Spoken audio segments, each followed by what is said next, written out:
Assalamualaikum warahmatullahi wabarakatuh. Jumpa lagi bersama saya di channel Bonsai Gembong, tentunya di channel Belajar Bonsai Bersama. Oke, sahabat bonsai, mudah-mudahan kita semua selalu diberi kesehatan dan juga dilancarkan rezekinya. Nah, di kesempatan kali ini kembali lagi di kebun ground bonsai, dimana saya berproses memang dari nol ya, tentunya dari budidaya cangkok. Melanjutkan 4 kesekian kalinya saya mau mengerjakan untuk beberapa bahan bonsai di kebun bonsai. Nah, saya mau cari-cari dulu ya untuk bahan nanti, bahan apa yang saya mau kerjakan. Saya mau cek dulu cuaca, saya rasa aman. Nah, seperti biasa saya mau mengerjakan bahan. Kalau di lahan biasanya saya urut ya, dari dinding ground satu ke dinding ground yang lain. Saya mau cek dulu bahan mana nanti yang saya mau kerjakan.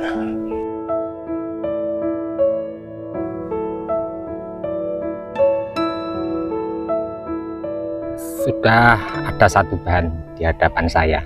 Ini jenis waru Taiwan ya. Untuk bahan ini sedikit akan saya spillkan sedikit cerita untuk teman-teman. Bahan ini dulu dari indukannya saya ambil budidaya cangkok paling ujungnya ya. Dan nampak kalau kita perhatikan di sini memang tegak lurus, terus percabangannya kanan kiri, tapi tentunya dengan konsep seperti ini nanti ke depannya paling dipakainya cabang pertama dan kedua, tergantung nanti selera seperti apa konsep bahan dasar ini. Maksimalkan bahan bawah dulu. Sedikit saya ambilkan secara detail mendekat ya untuk bahan ini ya seperti apa. Nampak ya di sini dulu awal saya tanam belum saya lakukan pecah, setelah tumbuh subur di sini saya lakukan proses pecah batang. Dan yang saya mau kerjakan kali ini nampak di beberapa sela masih rongganya masih terbuka. Di sini saya mau menangani, berusaha pengen agar rongga-rongga seperti ini nanti rapat ya. Nanti akan saya tunjukkan yang saya mau kerjakan. Pada bahan waru Taiwan ini saya pernah mencoba kurang lebih sekitar 2-3 minggu yang lalu, ada di sebelah sana. Nah, yang agak sedikit jauh itu ya, nanti saya akan tunjukkan hasilnya seperti apa. Dan ini nanti saya mau kerjakan pada bahan waru Taiwan ini. Oke, tidak usah panjang lebar, saya langsung mau mengerjakan untuk bahan ini untuk memaksimalkan bahan dasar bawah dulu.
Di sini saya mencoba untuk berproses memanipulasi rongga yang masih terbuka setelah apa yang saya lakukan proses sebelumnya.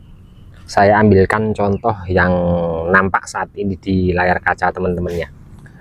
Nampak di sini tadi pecahan rongganya agak sedikit lebar dan saya berusaha untuk melakukan dengan pembagian pecahan akar yang pas. Dan untuk teknik pecahnya sendiri saya tidak terlalu tinggi. Di sini saya hanya mengambil pecahnya nyampe sekian. Kalau yang dari awal yang di sini pecahnya nyampe tinggi di sini ya, dan alhamdulillah yang di atas sudah mulai jalan kambium dan menutup. Nah, ini saya berusaha pecahnya separuh dari pecahan yang tahap awal. Nah, dimana saya berusaha nanti agar di sini kalau kambium jalan untuk kedua bagian ini sebelah kanan dan kiri, kalau kambium jalan bisa berdesaan dan akhirnya untuk akar yang sebelah kanan dan kiri bisa mengembang ke sebelah kanan dan ke kiri, dan akhirnya untuk supaya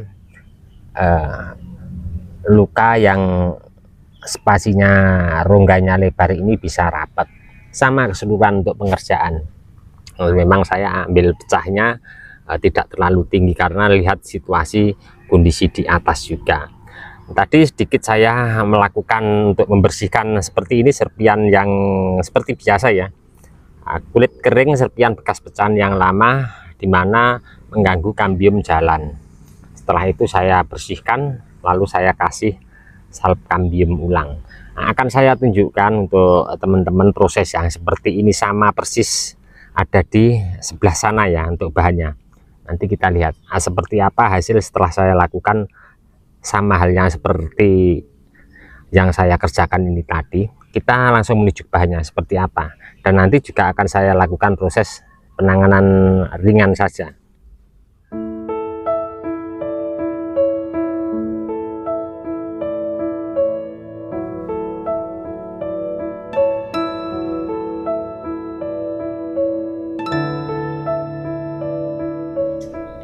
Nah, untuk bahan ini kurang lebihnya sama.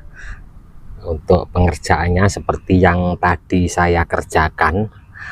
Kalau ini bedanya untuk menutup rongga bekas pecahan yang saya kerjakan sebelumnya, ini bedanya saya ambil agak sedikit tinggi untuk pecahnya, tapi tetap separuh dari pecah tahap awal, karena saya mengikuti untuk konsep percabangan di atas ya. Memang ini masih loss juga karena saya keseluruhan bahan dasar, entah di bahan bonsai apapun di lahan saya, kalau saya berproses memang sengaja atas saya loskan, saya biarkan walaupun ada yang oper, karena saya mengejar untuk bahan dasar bawah maksimal dulu. Tapi untuk teman-teman monggo nanti selera ya, karena tentunya kita berkarya seni itu bebas, luas saja kita. Nah, ini sekedar masukan untuk saya secara individu, nanti teman-teman mau pakai monggo. Ini kurang lebihnya saya kerjakan sekitar 1 bulan yang lalu. Nah, saya di sini masih nampak terlihat ya untuk luka-luka bekas pecahan, juga tulangnya belum begitu sempurna. Di sini saya mau sedikit merapikan, dimana nampak terlihat untuk campur tangan manusia, pembuatan alur, juga serpian-serpian bekas luka pecah lama yang kering akan mengganggu jalannya kambium, juga nampak sedikit jamur, nanti saya akan bersihkan.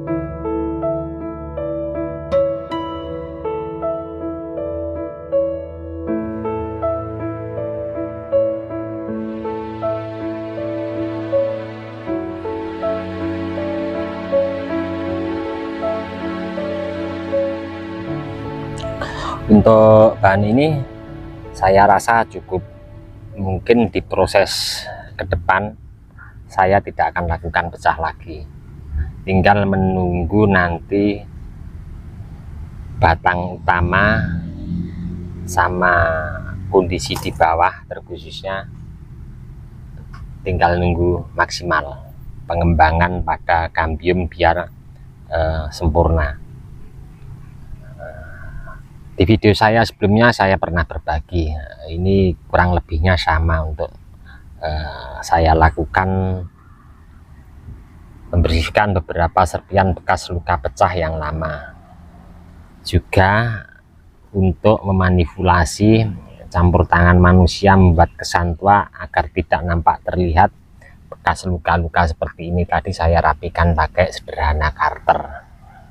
Setelah itu saya pemberian salep kambium, sengaja ya untuk salep kambium tadi saya campur pakai air biar encer, biar di saat pemberian salep kambium saya sederhana pakai bekas sikat gigi ya, biar bisa meresap masuk ke pori-pori bagian terdalam, apalagi yang masih lebar seperti ini. Ini memang sengaja ya, saya tidak timbun tanah dulu. Kenapa? Karena di sini banyak bekas luka sayatan karter yang saya rapikan. Di sini saya pakai pecahan genteng untuk mengamankan nanti kalau pas penyiraman, atau ini musimnya penghujan ya. Jadi kalau ada air dari atas turun ke bawah terkena media tanam ini, percikannya tidak naik ke luka-luka yang baru.